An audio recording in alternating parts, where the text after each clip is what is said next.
Good morning, তোমরা সবাই কেমন আছো? আশা করি সবাই ভালো আছো, আমিও ভালো আছি। জানো, সকালবেলা মানুষ ঘুম থেকে উঠলে মানুষের মতন দেখায়, কিন্তু আমি যখন উঠি না ঠিক আমাকে এরকম দেখায়। কিন্তু এই ফালতুকে সাইড করে আমি সকাল সকাল উঠে পড়ি, আর উঠেই আমার যেটা কাজ করণীয় সেটা হলো লাইট বন্ধ করা আর ফ্যান বন্ধ করা, কারণ ওই দুটো না করলে আমার পিঠে চাবুক নয় লাঠি পড়বে। अबे साले। কিন্তু ওই ফালতুগুলোকে সাইড করে আমি সকাল সকাল উঠে পড়ি, আর উঠে আমি ব্রাশ কলগেট নিয়ে চলে যাই কলপাড়ে। কলপাড়ে গিয়ে আমি কল থেকে জল নিয়ে ধুম্বা চালে দাঁত মাজা স্টার্ট হয়ে যায়।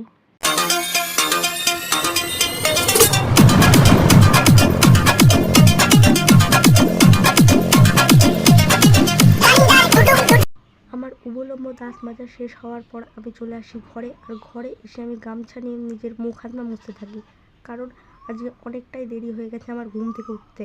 আর আমি কালকে রাইট 8টার সময় প্রাইভেট থেকে ফিরেছিলাম, ওটাই বলছিলাম তোমাদের। তো এখন আমাদের তো ঠাকুরঘর মুছতে হবে, তো দেখা হচ্ছে জামা কাপড় পরে, ঠিক আছে?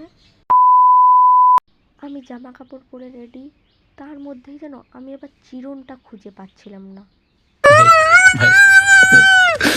বন্ধুরা চিরুনি তো পেয়ে গেছে, চিরুনি পেয়ে তাড়াতাড়ি আমি মাথায় হাঁচড়ানো স্টার্ট করে দিয়েছি, কারণ আমাকে এখনই ঠাকুর ঘরে যেতে হবে ওই জন্য।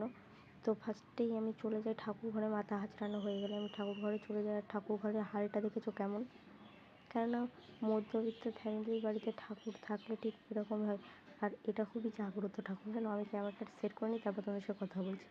এই দেখো, তো আমাকে তাড়াতাড়ি কাজ করতে হবে। তো বন্ধুরা, একটা লাইক দিতে তোমাদের কী সমস্যা হয়, সাবস্ক্রাইব করতে কী সমস্যা হয় জানো তো? এই ভিডিও বানাতে কত কষ্ট হয়।